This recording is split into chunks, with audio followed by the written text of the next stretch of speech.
We're rolling. Ladies and gentlemen, welcome to Creative Differences, the podcast.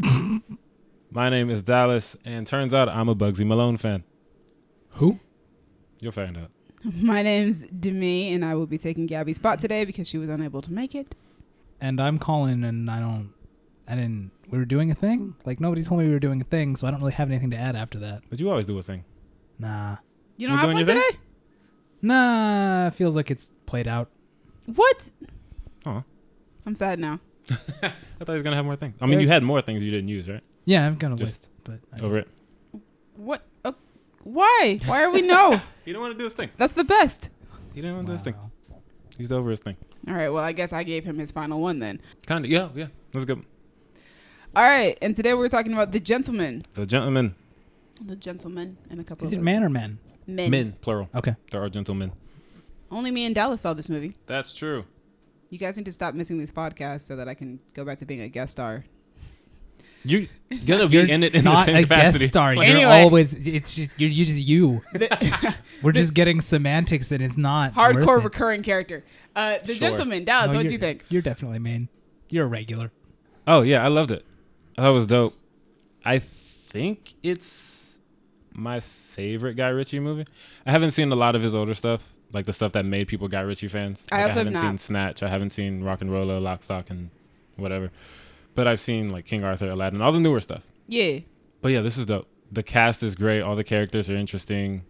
The dialogue is really, really fantastic. Guy Ritchie is one of those directors who just has his own, like, his dialogue is his dialogue. Nobody else can write Guy Ritchie dialogue. You can try, but you will not be as effective as Guy Ritchie. There's something very interesting about, like, you have all this cursing going on because it's Guy Ritchie. Usually he's dealing with a bunch of gangsters. Right. But then at the same time, like, he's got some poetically beautiful things written in that dialogue as well, and they usually are right next to each other. Mm-hmm. It's like, yes, poetic beauty, and then ends with, like, somebody calling somebody else a cunt. Yeah, there's a lot of that. They love that word. Which, you know, it's very British. That word's going to get thrown around a lot, I guess. It's just what they do out there. I really liked this movie. I was anticipating that I would, because the Guy Ritchie movies that I have seen, I have enjoyed, which would be King Arthur, Aladdin, Sherlock Holmes, I believe he did. Oh, yes, he did. He did do that. Oh, he made The Man from U.N.C.L.E. too. Yes, and I love The Man from U.N.C.L.E. Yes, you do. So, you know, he just works with some of my favorite English men, and it works out in my favor. Yes. I haven't seen much of his old stuff. I want to, though. I think Lock, Stock, and Barrel is on Netflix. I really want to see Snatch, and I know that's a weird sounding sentence, but that's the movie that everyone talks about, pointing to, like, that's the most Guy Ritchie. And when this movie came out, people were comparing it to that, and, like, I don't know how because I haven't seen Snatch, but you liked this one, so now exactly. I'll probably check it out. I really liked the characters in this movie. They're also just weird. Yo, this cast though, like Matthew McConaughey, Charlie Hunnam, Henry Golding, Michelle Dockery, Hugh Grant, which, oh my God, Hugh Grant in this movie, Colin Farrell, Yes. and it goes on, like Eddie Morrison, Jeremy Strong. Like the poster has like a dozen people. Oh on my it. gosh. And I can't stand that poster, but like, yeah, it's got like 6 people on it, and all of them And are probably people you know. They're all doing so well in this movie. They are. They're Like, all really good. Freaking Hugh Grant. When I saw the trailer, I was like, nobody realized that was Hugh Grant. I was like, who is that? I was like, who's this shifty, lecherous, leather jacket wearing scumbag looking dude? Also, I just And want it's Hugh Grant. to say Hugh Grant spends the entire movie flirting with Charlie Hunnam, and like, same. Of course, for you. Not that creepy though. Oh yeah, he's very creepy about it. I don't want to be creepy about it, but He's like the anti-Hugh Grant. Because Hugh Grant is like the king of all the rom-coms from like the early 2000s and all that. It's so great though. Oh my gosh. Matthew McConaughey, I need him to play more villains. Him in this role was perfect because Matthew McConaughey has that smooth car commercial voice. Southern drawl. Yeah. I've been driving a Lincoln longer than I've been paid to drive one. But when he turns it up in this movie, he turns it up. And I was like, oh my God, I didn't know you could do that. But also Matthew McConaughey can be really menacing, which he showed in The Dark Tower, which is not that great of a movie, but he's really good. He was good in it. I like that, yeah. Yeah. So like, can we get him in some more villainous roles? He's really good at it. Colin Farrell and his, I guess I'll call him his team, like the Yeah, kids that his he squad. mentors, are my favorite part about this movie. To be honest, when it first started, I was like, It starts off really slow. okay, I think I can get into this, but I'm gonna need some more. And it wasn't that I had to wait until he showed up for it to get good because it got more interesting before. But once he shows up, the movie takes a turn, and like I loved it so much more for that. And every time he's on screen because he's hilarious. Yes. And it's hard to say anyone in this movie is like a nice guy, but No, comparatively to all of these he at least gangsters is and trying killers, to be a nice he's guy. trying to be a good dude. But he's But yeah, just about that action. Colin Farrell is just such a dynamic actor. Mhm. Like you see him in like Fantastic Beasts and Where to Find Them, Yeah. in which he is amazing as a bad guy. Yeah. That we don't know is a bad guy, but as a bad guy. And then in like something like this, where it's something I don't think I've ever seen Colin Farrell play ever in life. And it makes me really excited to see him as the Penguin in the Batman and see what they're doing. What they're going to do with that. Yeah, he has a lot of range. Yeah. He has a lot of range. Speaking of range, Henry Golding. I'm so very impressed. I've only seen him in He's Crazy only Rich done Asians. rom-coms. Yeah, he's always the like rom-com. He's like the rom-com king right now. Mm-hmm. And he is completely against type in this role. He is, and To the point where if you told me, oh yeah, if you described this character to me and then said, we're going to get the guy from Crazy Rich Asians, I'd be like, why? Why would you get that? Why would you do that? But he does it so well. Like, I hated him. Yeah. His character was just like, oh. And I'm really happy scumbag. for him because that means that He won't be pigeonholed into just doing this one well, thing. I mean, he's about to be Snake Eyes, so True. Get his action on not too. that he has lines in that movie, But you know, he's getting some range in his. yeah, roles. he's getting to do other things than just rom-coms. And then my boy Charlie Hunnam. being very Charlie Hunnam. The thing is, he's not though. Well, he's being. It depends. Yes, he's being very Charlie Hunnam, like he himself as a person in real life. Okay. But in comparison to other characters that he's played, like I'm so used to Jax Teller or like See, King I haven't Arthur. seen Sons of Anarchy. Oh yeah, no. So I've got King Arthur, I've got Undeclared, which And there's is Pacific on a Rim. different plane, and then Pacific Rim, which is Yeah. kind of like the stoic-ish yes, badass type. but I still think this is the calmest character he's ever played. It's the most gentlemanly character he's ever played. Fair. Most of his characters are very sure of themselves, or very cocky, and this character is very sure of himself because For good reason. He's a good gangster. Yeah. But like whenever Hugh Grant's character is just like about to do anything and he's just like, no, stop, please. Like his amount of being done with everything in this movie is so unlike anything that Charlie's done. Yeah. And also his very anal retentive type of nature.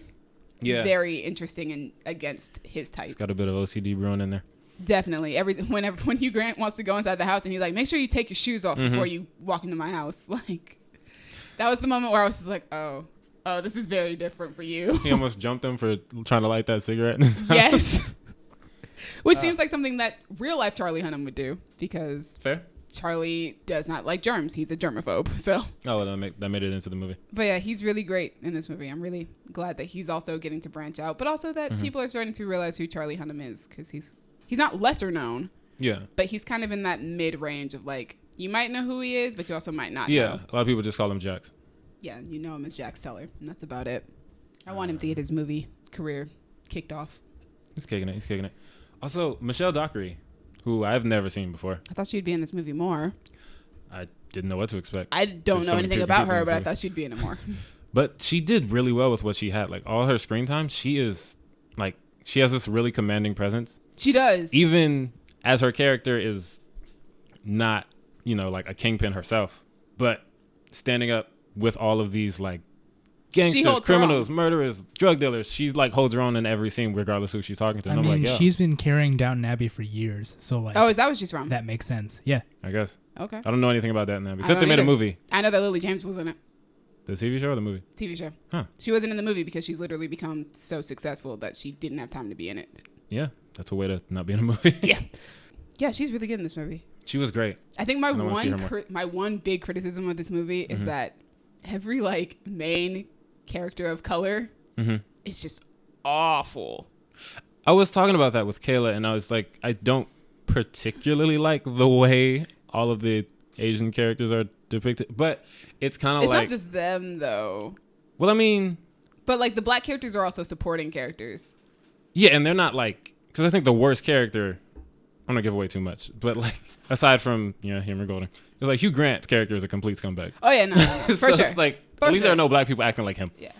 But there's also okay, yeah. Still, that's my one big complaint about it, but like even then I'm just like this is still like a really fun movie. And it's kind of like when Colin Farrell's talking to Ernie, and he's like, he didn't say that because you're black. He said you are black and you are that. So he it's said like, you are black and that you are a cunt. yeah, he said not all black people, you specifically. So it's like, yeah, if Dry Eye, Henry Golding, is terrible, then, you know, we're not saying all Asian people are terrible.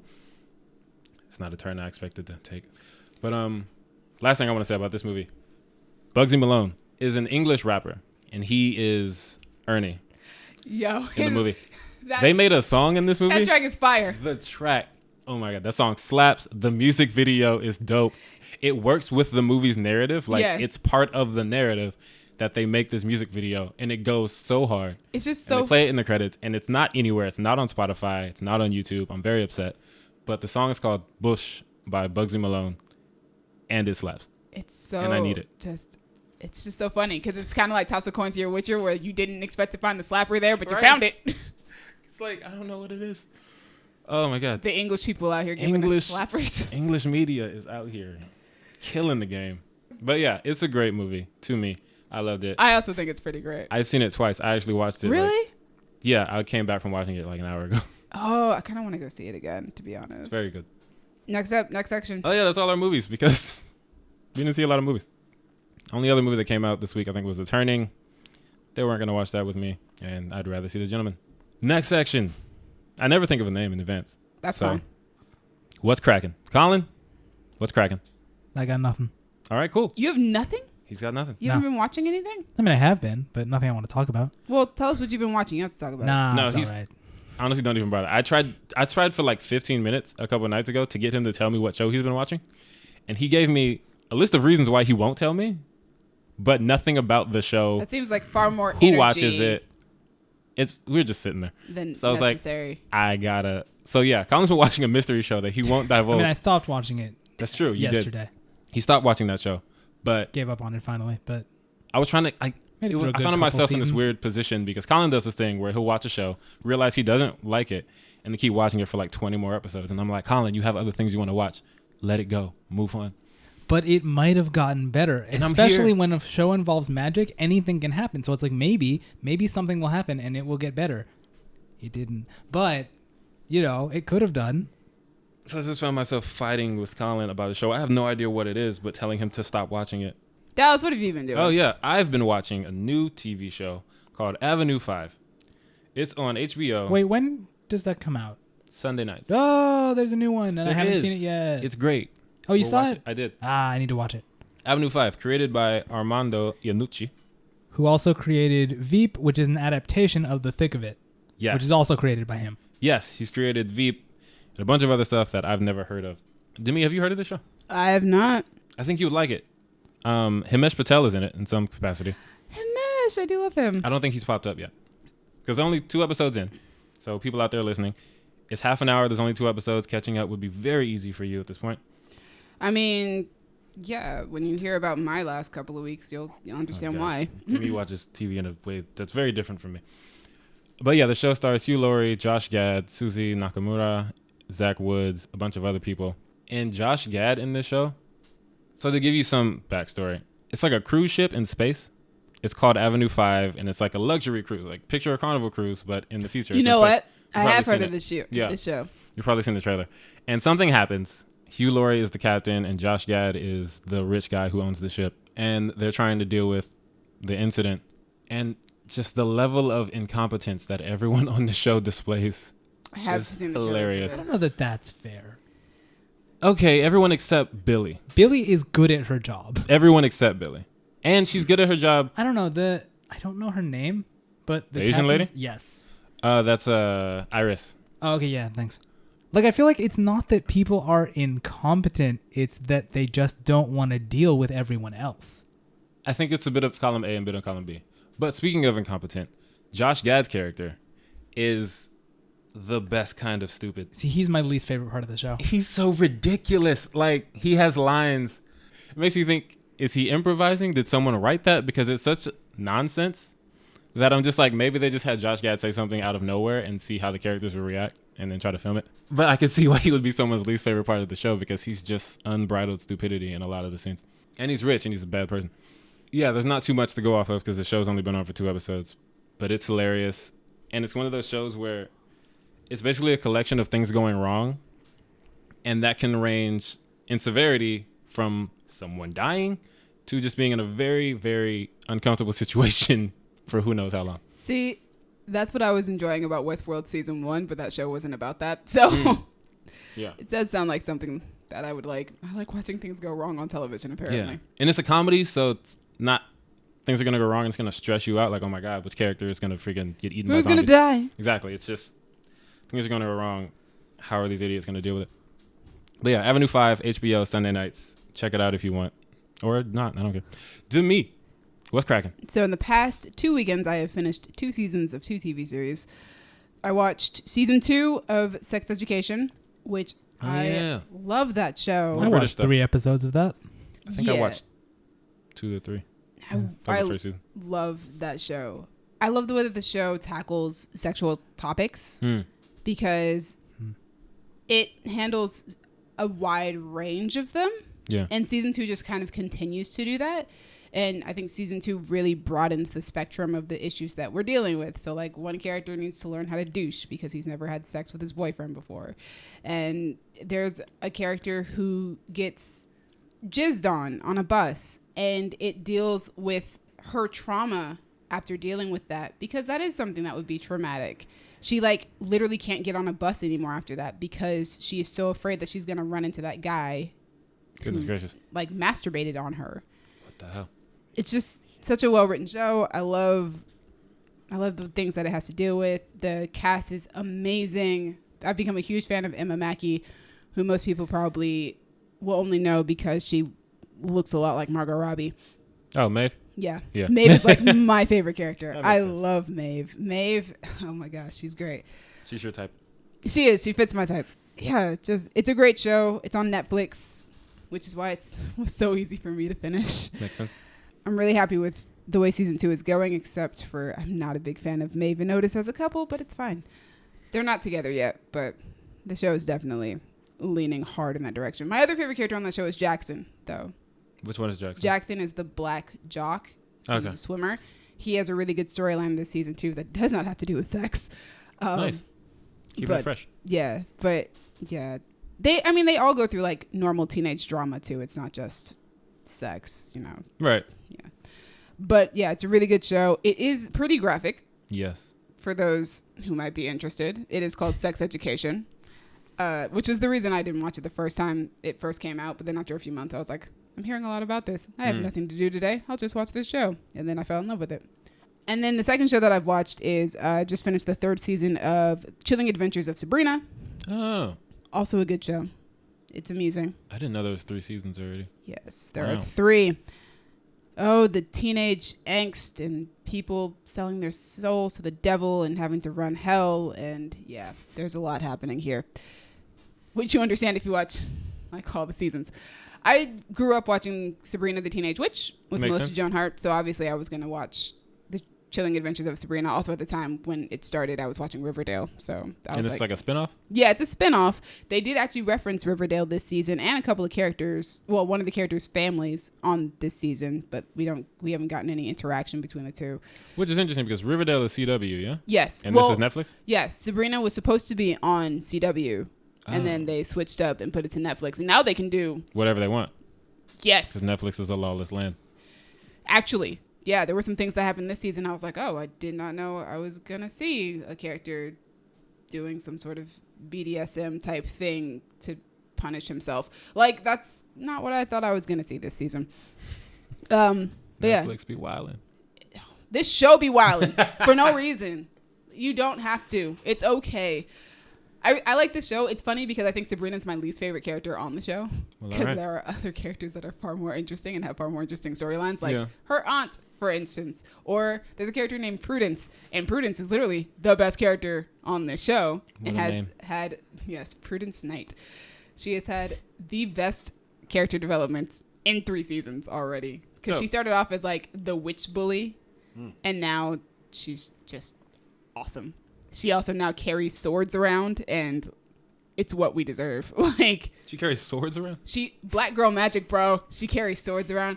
Because she starts off the season trying to track down her father with her boyfriend because her father is an asshole who kidnapped her 2 younger siblings who she does not want anywhere near them. And so, yeah, she's tracking him down with swords because she's like, I'm going to kill him. And it's great. She had one moment where she pulled both of them out and like twirled them. And I was like, dope. You're so cool. Interesting. Yeah. It's not what I expected from that show. Yeah. Lots of stuff happens on the show that you probably would not expect. You know what I did expect? What? A witch. A witch. There are several of them. Yes.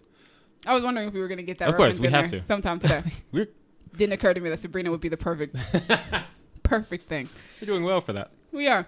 But yeah, Chilling Adventures of Sabrina. If you're into some really dark, hellish teenage angst, well, Chilling Adventures of Sabrina is the show for you. I will get back to you guys probably on the next review because I'm also going to watch The Stranger this upcoming weekend when that comes out. I've heard of that. What is that? It's a miniseries. It's coming to Netflix. Okay.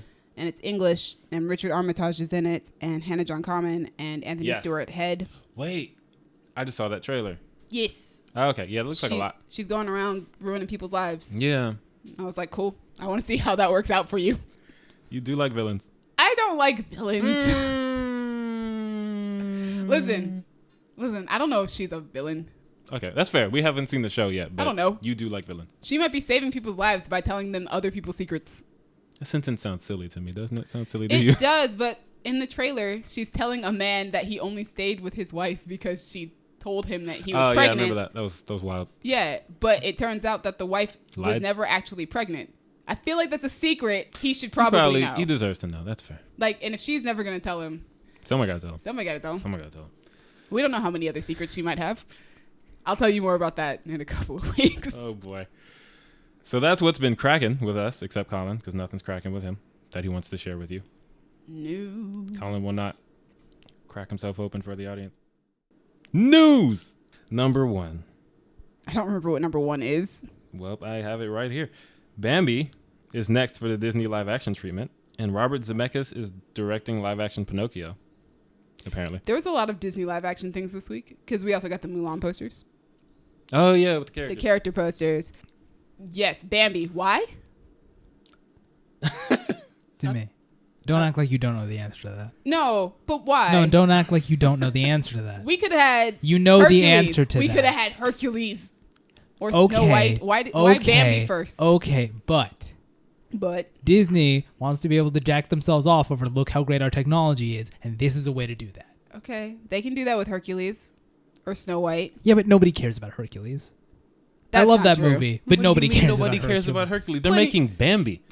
Nobody cares about Bambi. But Bambi they can call a classic and say that they want to do it. Like, yeah, because you can do the same thing with Snow White. Anything old you can call a classic, whether it deserves a veneration or not. I just found it interesting that it was like Bambi's the next one to be made into a live action movie. I was like, Bambi? Yeah. Stop it. I don't need to see that in live action either. Oh, you're gonna. Oh, you've never seen a deer die in fiction. Like, it happens. Not like that. Not deer we know personally. That's somebody's mom. You don't know it personally. Yeah, I mean, grew up watching Bambi. A lot of deer are, but you don't care about them. Right? That's his mom, man. Freaking Bambi. Yeah, I watched Bambi as a child. Promptly never watched it again. And to be honest, I don't really think about it much. I love Thumper, though. Thumper's adorable. Thumper was one of my favorite characters. So was Flower. Yep. The skunk. They're all cute. That's all I remember. They're cute, and it's sad because the mom gets freaking capped. At the beginning of the movie. Right. And it's just like, all right, fine, why not? They're going to make a movie of everything. Why start there? We have other things. I mean, they're not starting, to be fair. Mulan. Why continue there? We're at the beginning of the phase. We have other things that we could be doing. I don't know. But also Pinocchio. They finally found a director in Robert Zemeckis. So I heard Pinocchio was going to be someone else back in the day. Wasn't there someone else attached to it? Or like No. I think Guillermo del Toro is doing his own Pinocchio. Oh. Which that's going to be frightening. Yeah. Because honestly, when you tell me that freaking Shape of Water is going to be making Pinocchio, I don't really care about any other version of Pinocchio because I want to see what he's going to do to it. Pinocchio's already kind of creepy in a lot of different ways. Also frightening. Yeah. Yeah. The scene where the boy turns into a donkey. Yo, yeah. Picture that in a Del Toro movie. I don't want to. Exactly. It's going to be horrifying. I absolutely do not want. And it's just, Robert Zemeckis, shout out to you, but I don't know what you're going to do to stand out to me more than that. Not make it a complete horror movie. Thank God. I would rather watch his version. We'll see. I don't. Well, I think that Zemeckis is a pretty good choice. I mean, this is the man who made Back to the Future, one of my favorite trilogies of all time. But also, like, he just did Welcome to Marwen, which was not a great movie. But the technology used in Welcome to Marwen seems like it would be very fitting for Pinocchio. All right. You know, making... Oh, yeah, that's true. Yeah. I get it. You're not making dolls. Now you're just making puppets. But, like, you're going to need an actual little boy to play this puppet. So I'm imagining the technology will be similar in that way. Colin, are you going to watch Pinocchio? He's not a real puppet. Miss me with that. I might check out Del Toro's version just because what he makes is terrifying, but it's also beautiful. Like Pan's Labyrinth is terrifying to look at. I don't like looking at the dude with the eyes, but it's gorgeous. Everything he makes is beautiful, so I want to see what it looks like. Would you watch Pan's Labyrinth again? I want to, yeah. Interesting. I like that movie. Yeah, it's like you shy away from things like puppets and dolls that puppets make are terrifying. That are terrifying. Yeah, absolutely 100%. But you want to see the most terrifying version of a puppet. Because here's the thing, right? My problem with probably is the most terrifying, like Disney's version is that Disney's version is going to probably try to end up being cute, and it's not going to work for me because puppets are terrifying. But if you take Del Toro, not all puppets are terrifying. No, they're terrifying. Anyway, Baby Yoda is not terrifying. Terrifying. Anyway, it's not terrifying on screen, but then you show me that it's a puppet, and I'm like, oh, never mind, it's terrifying. Anyway, point is, Del Toro is not going to shy away from that. Del Toro's going to go, yeah, you think puppets are terrifying? So do I. Let's talk about it. And I'm willing to see that because, you know, he knows what he's doing. Fair. I mean, Zemeckis does too, just not on a scary level. Yeah, they both know what they're doing. They're both but doing also, different things. Guillermo del Toro has made how many horror movies? Like one? Actual horror movies? 2. Crimson Peak and what else? Pan's Labyrinth is considered... I would not argue that. It's a fairy tale. He himself called it a fairy tale. Most fairy tales have a basis in horror. Yeah, but I wouldn't call it a horror movie. But like most of his movies are not horror movies, also, so I'm interested to see what he does. Most people would also consider Hellboy a horror movie, not because it's trying to horrify you, but because there are horrifying elements. That feels like a very broad definition of horror. Yeah, horror does have a very there's a lot of some of the stuff in Hellboy is creepy looking, but yeah. Hellboy is considered an action fantasy horror sci-fi movie. Oh, see, you need to pick. I wouldn't call it that, but I get. Give it a word salad of genres. Pick one. They will never pick one. But yeah, he also made what's it called? The Devil's Backbone. That was a horror movie. I don't remember if I've seen it. I don't know. He's scary. That's all we need to say. He's scary. Zemeckis is not. Even the movies that aren't horror movies have horror movie element looking things in them. He likes to be scary. But yeah, Bambi. Maybe we'll see it. Maybe we won't. I don't know. I'll see it. I'm watching all these live action movies at this point. I'm gonna see them. Yeah, Bambi is one I have no problem not seeing. It's like I'm gonna see them. I saw Lady and the Tramp. I'm gonna watch this one too. That's fair. It's like I just want to see what they're doing in comparison to their previous movies. Audience, let us know if you want us to fan cast Bambi. Yeah, you can let us know. I'm not gonna fucking do it. Yeah, right. You did freaking Jane Austen. Oh my gosh. Moving on to the next one. Oh yeah, the next one. Rosario Dawson is a head. Oh yeah, I heard about this. She's gonna headline a superhero show on HBOMax. I think isn't she playing a nurse? Yes, she is playing another nurse in a superhero show. The show's called DMZ. She knows what she likes. Is Ava DuVernay the creator of the show? She's directing and she's one of the executive producers. Okay, got it. DMZ. Which I'm interested in. Once I read Ava DuVernay, I was like, oh, ooh, fascinated by the idea of Ava DuVernay doing another comic book, anything. Yes, Dawson. I would like to see her do it first, though. Like, the idea is cool, but until I've seen New Gods, I don't know. It's just potential. I feel like she'll do a good job with New Gods, but New Gods is not what we're talking about right now. And to be fair, New Gods is a very different thing. This New sounds Gods, more I grounded assume in. New Gods will come first, though? No, this probably will come first. Oh, Jesus. I don't know. But yeah, little description. Rosario Dawson will play Alma, a fierce medic who saves lives while desperately searching for her lost son. As she contends with the gangs, militias, demagogues, and warlords who now control the lawless island, she becomes the unlikely source of what everyone there has lost. Hope.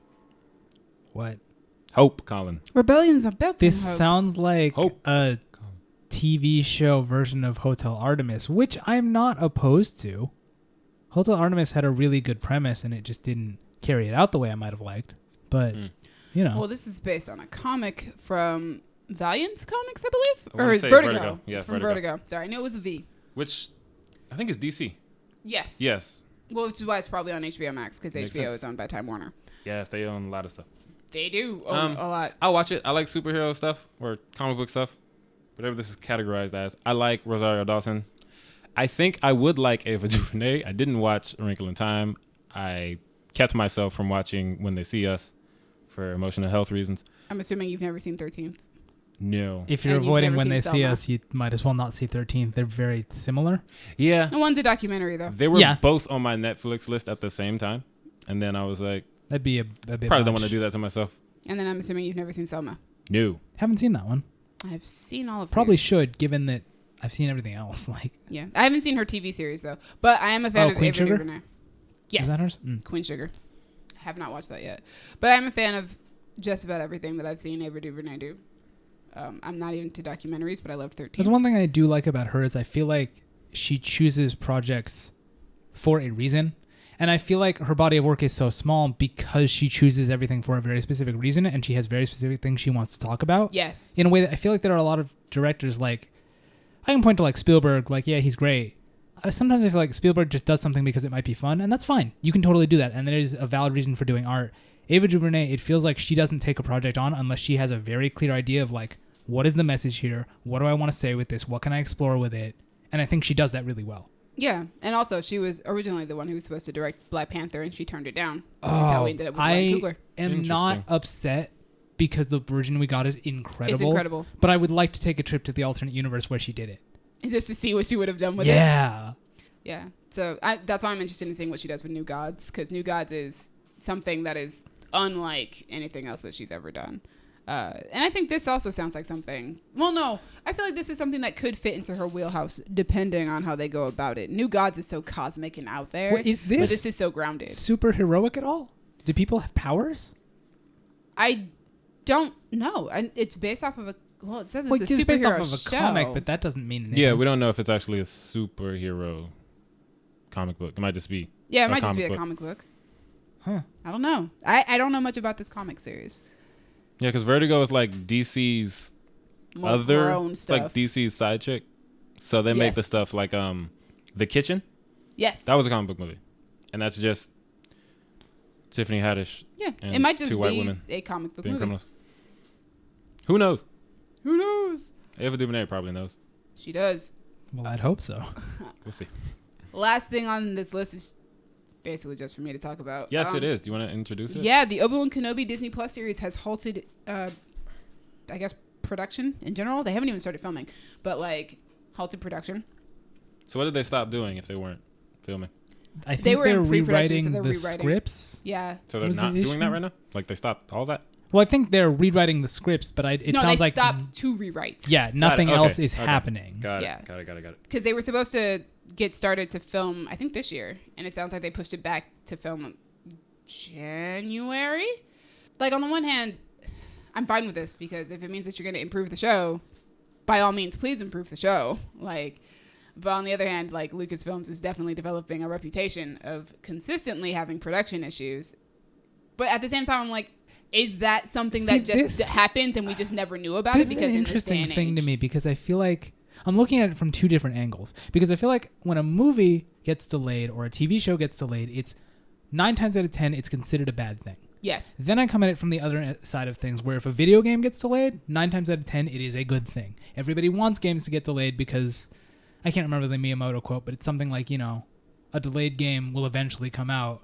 A bad game is bad forever. Like, yeah. that if you delay it to make it better, then what we get at the end, as long as it's good, we don't care how long we had to wait to get it, because once we have it, we have it. And that's how I feel about this. I'm like, if you're stopping, it means that you guys think something needs to be improved upon, and I would rather you improve on it than to release something and have it be also, subpar. if you're improving on it at the script level, that's before you've got hundreds of people working on it, so it's easier to do. Yeah.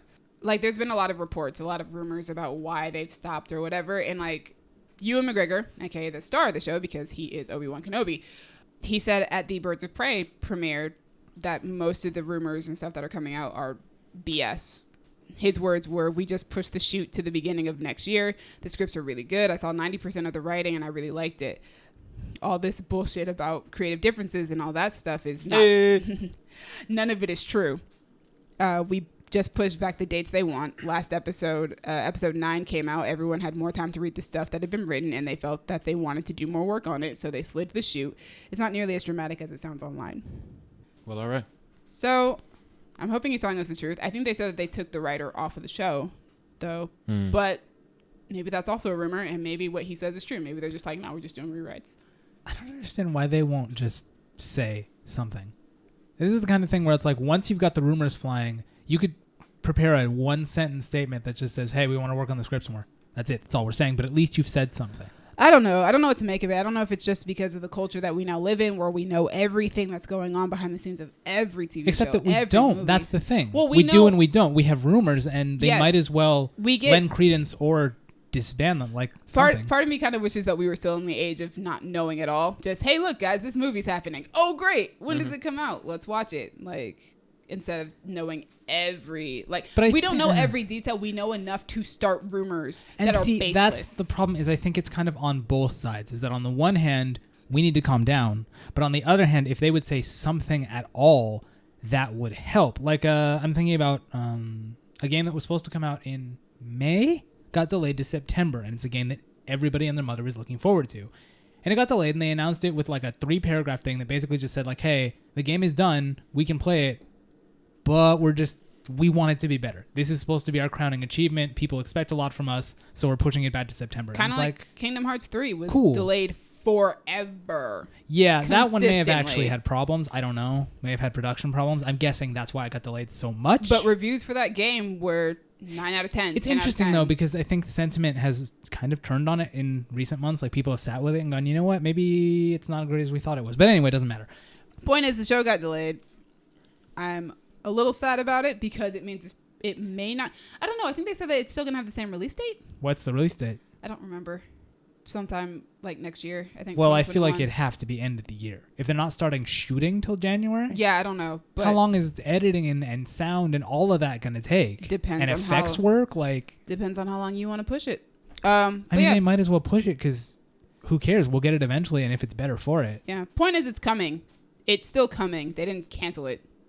It's just going to take longer. That's the only disappointment I have. It's going to take longer. But it's fine. I can live. I can live in a Star Wars. Because they'll also still come out with like Mandalorian in between, right? Isn't there going to be another season this year? Yes, because Mandalorian is having another season this year. And they'll have the Marvel shows will start coming out. Thank so God. If you want content, they will have it. Yeah. I think the biggest piece of news is this past weekend, Kobe Bryant passed away. Yeah. In a horrible helicopter crash. It hit me in a way that celebrity deaths don't really hit me because I don't know any celebrities. But this one really got to me, and I was like, oh my God, I'm really sad right now. Because Kobe started playing in 1996. I was 4. Oh, yeah. That was about the age where I start to, remember things. And I grew up liking and watching basketball. I played basketball for a little bit. Like, I live in Pasadena, California. He played for the Lakers. Like, everything aligned for Kobe to be one of my heroes growing up. And he played for 20 years. Like, most of my life, he played for the Lakers well past when I stopped caring about basketball. But every time I did care about basketball, he was playing.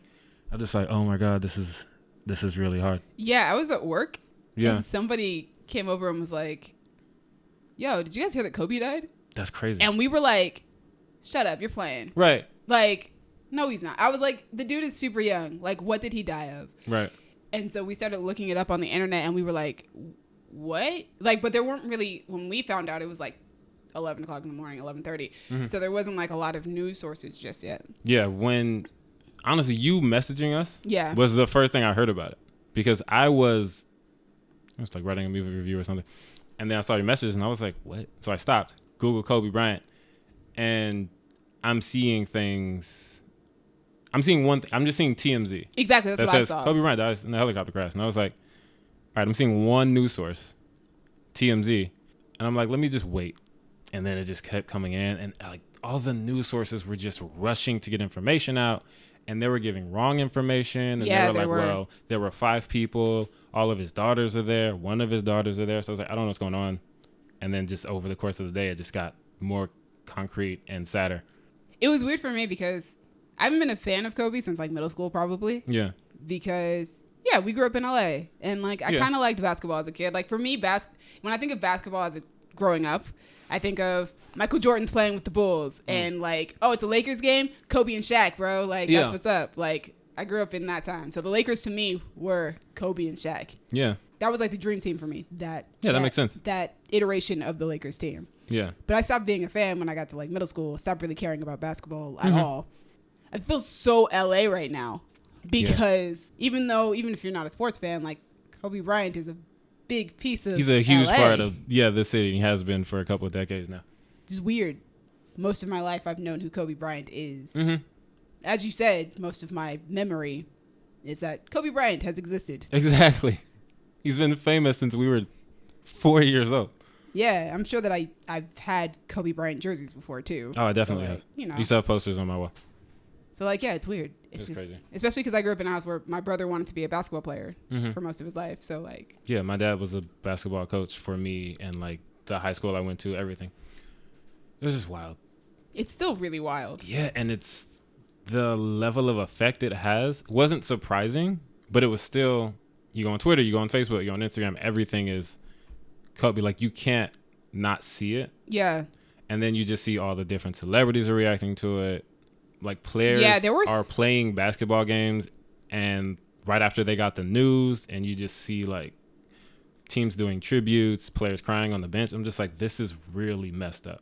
There were some celebrities that were reacting that I was actually very shocked to see give such emotional reactions. Yeah. Like seeing Taylor Swift react to it, or like Camila Cabello posted a really long post about it. Oh, yeah? Because apparently he was a huge hero to her, which I wasn't. I mean, I knew that he was a hero to her, but I wasn't aware of how like deeply that went until I read her caption. Apparently, like Kobe just had an effect on people who weren't just athletes. Yeah. And that's impressive. Like, also, there's a whole generation of us who we used to throw paper balls into trash cans and shout Kobe. The weirdest thing about that is that I have a niece who's 8. Everything that happens, someone's going to make a meme about it, try to make it a little lighthearted or whatever. And last night I saw one that it was like when you shoot the ball and say Kobe, and there was just like a picture of SpongeBob crying. Because it was like, it's not the same anymore. And I showed it to Kayla and her sister, and our niece was in there.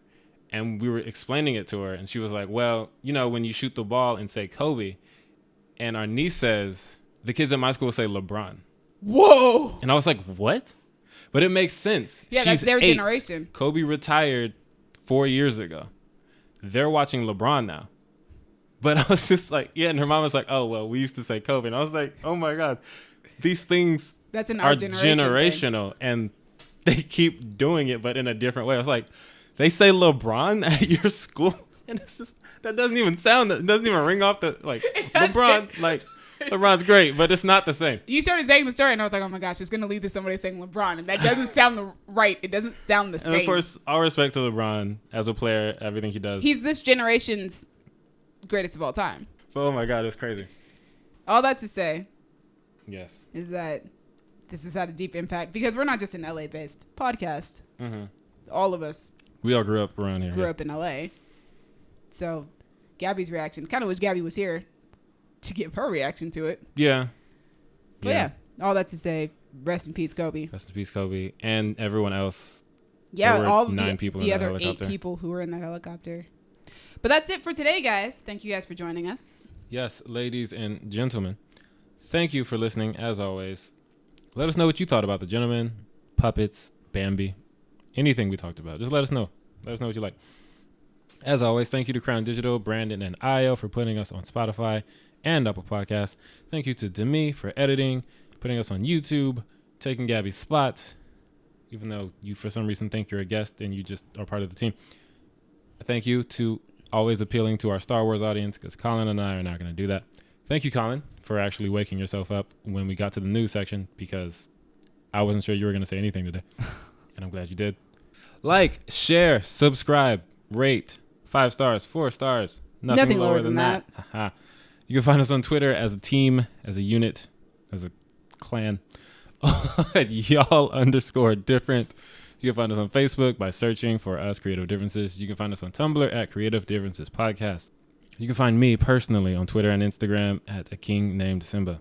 You can find me on Twitter at Duck McGuck. You guys can find me on Twitter and Instagram at Dreamy Films. Dreamy is spelled DREEMI.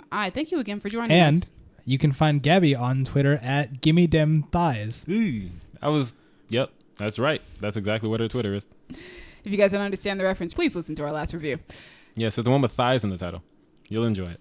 It's been different. Yes. Tamia, why don't you just say it's been different in a British accent? It's been different.